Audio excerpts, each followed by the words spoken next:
Why don't you give us your backstory on what really inspired and what motivates you to, get in shape and how that led to where you're at right now? Sure. So I always start at the beginning, and I grew up on a farm in Northwest Ohio. So growing up, I was always like out and about, the skinny farm girl, had decent genetics that I didn't put on a lot of weight. And through high school into college, I still maintained a pretty lean physique, but I wasn't really lifting or training. And it was about my senior year of college that I got interested in weight training. I took a female strength and conditioning course and learned about bodybuilding. And I was like, huh, it's kind of interesting. And I started doing just your normal like bench, deadlift, squats. And after I graduated from Ohio State, I started in a sales job. And so outside sales, I was driving the truck, 8 hours a day, going to different customers, out and about, eating lunches out. And I was starting to gain weight. I was unhappy with myself. I'd actually put on 20 pounds after college, not in college. And that was from the sales job.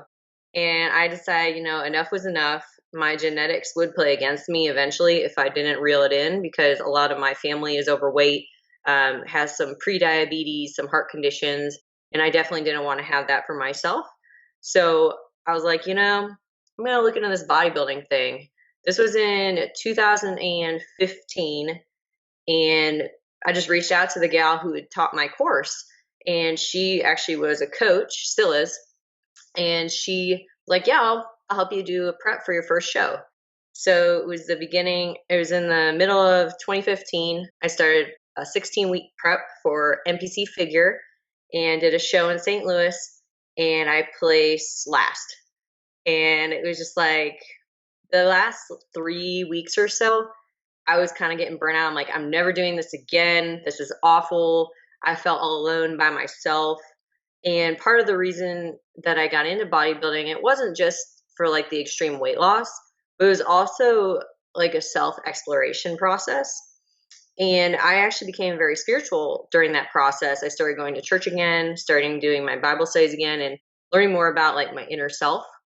And through that process, the last few weeks of the prep, I realized that, I just need to give it my all. This is the first prep. I don't necessarily have to do it again. Well, come show day and that weekend, my best friend drove out for my show, and it was just her and I at the show. And even though I didn't place well, it was just like a super cool experience being on stage, talking with other competitors backstage, and then talking with sponsors and different brands that are part of the industry. And I was like, I just like the industry. And I decided to compete again. And so in spring of 2016, I did my second show, ended up placing second, which qualified me for national shows. And I'm like, why don't we just try a national show? At that time, it was like, realistically, my physique was nowhere where it should be, in my opinion, to be on a national stage. But I qualified. I had the money to do it. So I went to Junior USA's in Charleston in 2016 in last callouts. And the feedback that I gotten from people was, you have a great frame, you have a really good potential in the sport. You just need more time in the sport. And I took that to heart and decided to take a longer off season. And during the off season, I actually had a lot of highs and lows as far as understanding health and fitness, which we can dive into. But that was something that in bodybuilding, I think a lot of people don't understand is that there's a fine line and balance in maintaining long term health with sustainable results versus just short term goals and short term results. Because I've experienced some health issues myself that I've had to overcome. And I actually believe it was March of 2018. I joined on with Mountain Dog, John Meadows, and he coached me in part of my off season.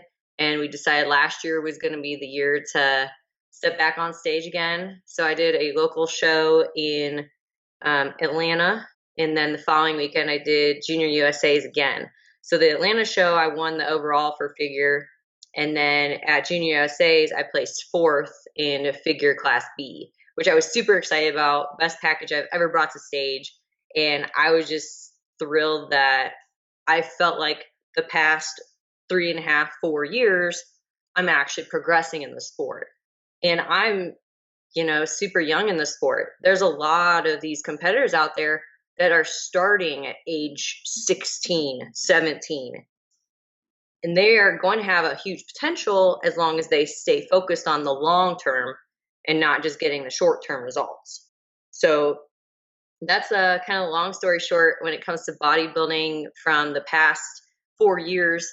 Then they announced wellness, and I'd actually spoken with some of the judges last year to get feedback on what to change about my physique. I'm always trying to improve myself. I think that's the biggest part of the sport people should look at is how am I going to improve myself from point A to point B to point C. And the judge's feedback was, well, you have a great frame.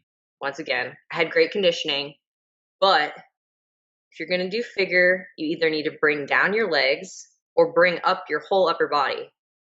And I was just at this point where I was pretty deterred because I'm having such a hard time growing my upper body, my shoulders. I was getting injured in my chest trying to train chest and shoulders more. My back wasn't growing how I needed it to. And when they announced wellness, I was like, maybe this is the division for me. So I've actually been focusing on training for wellness since it was announced last fall. I had a surgery this spring, which I had to take some time off for, but I'm now in prep. It'll be when this is launched, I think I'll be about 5.5 weeks out from my show, planning to go into Junior USA's again. And the goal is to bring home that IFBB Pro card for wellness.